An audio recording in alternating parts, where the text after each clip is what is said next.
పరలోక రాజ్యంలో చేరుట కంటే వంటి సూది గంజంలో దూరుట. ఈ మాట ఎందుకు చెప్పాడు దేవుడు అని అంటే, దేవుడు ఒక విషయం గమనించాలి. ధనికులైన వారు డబ్బు గురించి చెప్పలా, వాళ్ళకున్న ఆస్తుల గురించి చెప్పలా, వాళ్ళకున్న అహం గురించి, వాళ్ళకున్న గర్వం గురించి, వారికి ఉన్నటువంటి అసూయ గురించి మాట్లాడుతూ మాట చెప్పాడు. అంటే దేవుని మీద ఆధారపడే వాడికి ఇవన్నీ ఉండవు. ఏముండదు? గర్వం ఉండదు, అసూయ ఉండదు, ద్వేషం ఉండదు, పగ ఉండదు. వాడు దేవుని మీదే ఆధారపడి ఉంటాడు కనుక వాడు దేవుని దృష్టిలో ఏమై ఉన్నాడంటే పేదవాడై ఉన్నాడు. దేవునికి మహిమ కలుగును గాక.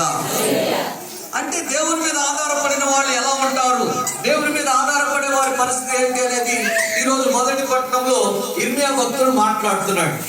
ఇర్మియా ఎవరండి? ఇర్మియా ఎవరు చెప్పండి?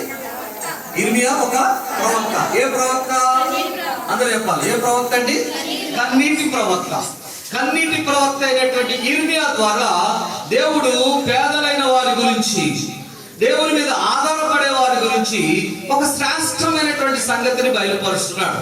ఈ దినమున మనము మహిమ కలుగును గాక. హల్లెలూయా, హల్లెలూయా. పేదలైన మీరు ధన్యులు, పరలోక రాజ్యము మీది.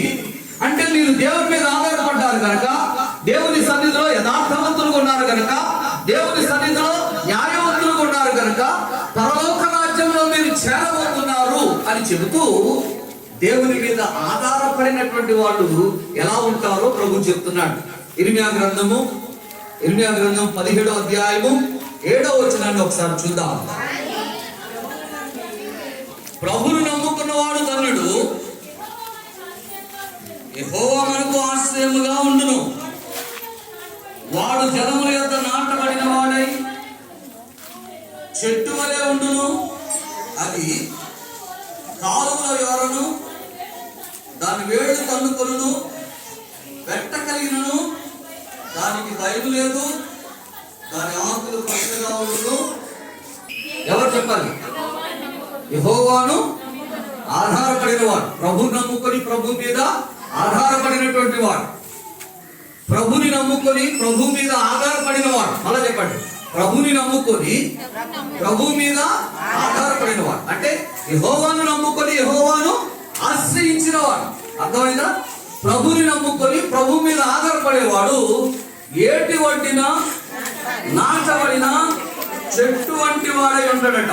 ఒకవేళ వేడి తగిలినను వాడు దానికి భయపడట.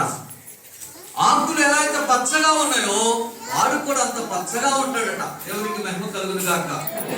అంతేకాదు, ఒకవేళ వర్షం రాకపోయినా, చూడండి ఎంతకాలం చెప్తున్నాడు, 1 సంవత్సర కాలం